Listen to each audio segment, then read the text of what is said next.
Pasteur should be remembered for more than just inventing the process that keeps milk from spoiling.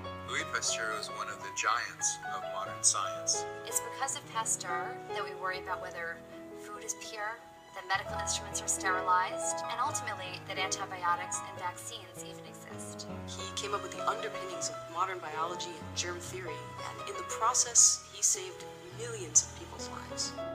Born in Dole, France on December 27, 1822, Louis Pasteur attended the École Normale University in Paris before becoming a professor of chemistry at the University of Lille.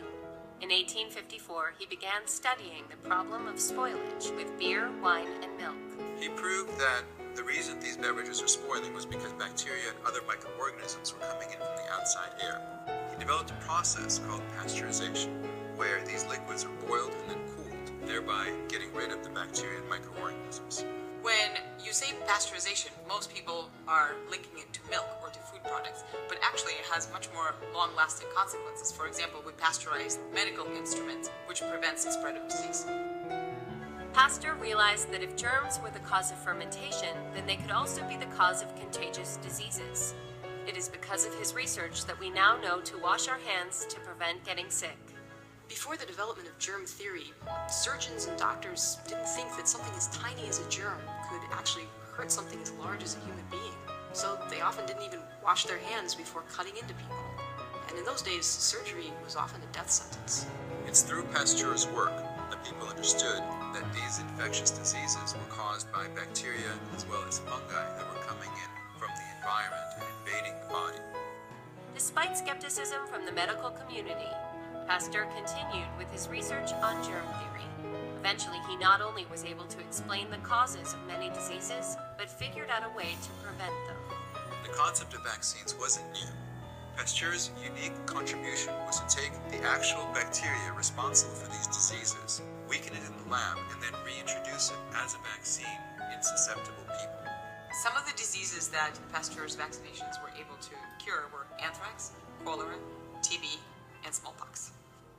The French Academy of Sciences finally accepted the results from Pasteur's germ theory experiments in 1864. Louis Pasteur gave us an understanding of sterile technique and the importance of antisepsis within medicine. In 1888, the Pasteur Institute in Paris was created to further Pasteur's research, which continues to this day. Louis Pasteur died on September 28, 1895. Louis Pasteur's legacy is felt every day in the modern world, and all of us are familiar with his work, whether we know it or not. Pasteurization, the theory of viruses, modern vaccines, hospital cleanliness. Without Pasteur's work, many of us wouldn't even be alive today. Alright, vaccines are ready. Did you test them carefully, nice? Yeah, I did twice. That's not enough. Go check them again until you are completely sure. But you're only wasting vaccines in the I don't checkups. care. Do it again. Okay. Hey, listen. Sorry. I'm just too worried because if this experiment fails, how can people trust the vaccine can save them?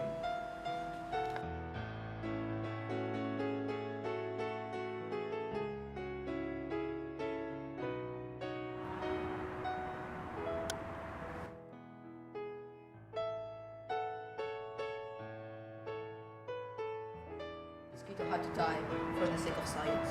We shall return tomorrow morning.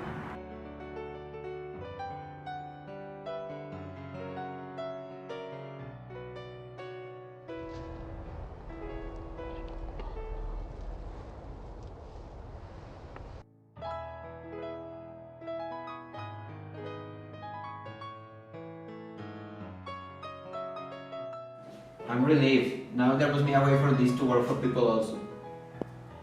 You know about Great Britain? No, what's wrong? They want to conquer Africa so the raw materials in free trade. Oh, I heard about that. I heard that France was the same too.